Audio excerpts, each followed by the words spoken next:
CryptoSlo, cryptocurrency news and investing.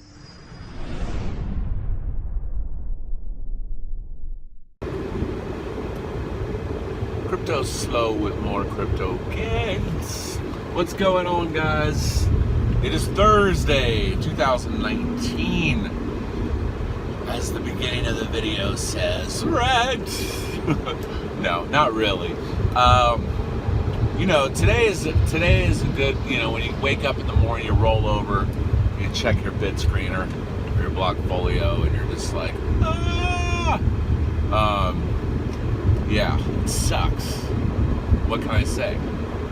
So I saw about a 9% shift in my portfolio, and that was mainly BTC, and then of course the alts just got smushed. Honestly, I think the alts got oversold in my opinion. Yeah, Tron it went below. When I woke up this morning, it was below 3 cents. So, what is my strategy today? Well, I'm still up profit on BTT a little bit, so I might buy the dip. So, my BTT stack with the BTC drop didn't really change that much. So, I'm thinking I might buy some more Bitcoin with my BTT, or I might get some more Tron and convert that into credits to increase my position there. So I'm gonna have to look at the charts, see what's affected and what's not. But what's really odd though in these situations is that a lot of coins that are lower in Satoshi, you just don't see as big a shift on them when BTC drops. And you know, if you're newer to crypto and you're like, my word, what is up with the drop? Well, you know, Bitcoin kind of faded down and then you just saw Tron get slapped. And what that is there's arbitrage, because if people had the Satoshis up here, right, they would go to USD and back and they would loop around. So whenever something like this happens, there's a very large drop on the alts. It's basically to close that gap of arbitrage between the USD and the Satoshis, and it's a loop. So people run that loop. I personally don't do it because I tried trading a few times in the past and I just, you know, whatever. I mean, in all this madness, I typically try to just focus on accumulation more so than trading. It's just not my thing. Now, if I see a good setup, you know, I'll get a little bit, I'll throw a little at it. But, you know, for the most part, I like to think of it more as investing in my retirement than quick cash. The quick cash mentality will definitely get you wrecked very quickly. Yeah, I've seen it happen many times. And the reality is, if people would have just bought Bitcoin and let it sit, they'd be up. So, yeah. So we'll see what happens today.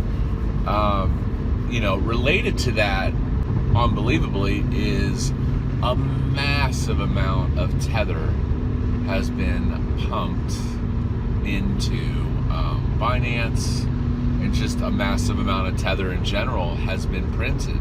So it appears that there's preparations for a large pump, because historically, you know, Tether value is directly proportional to BTC. So we'll see if we get a run, you know, in this upcoming.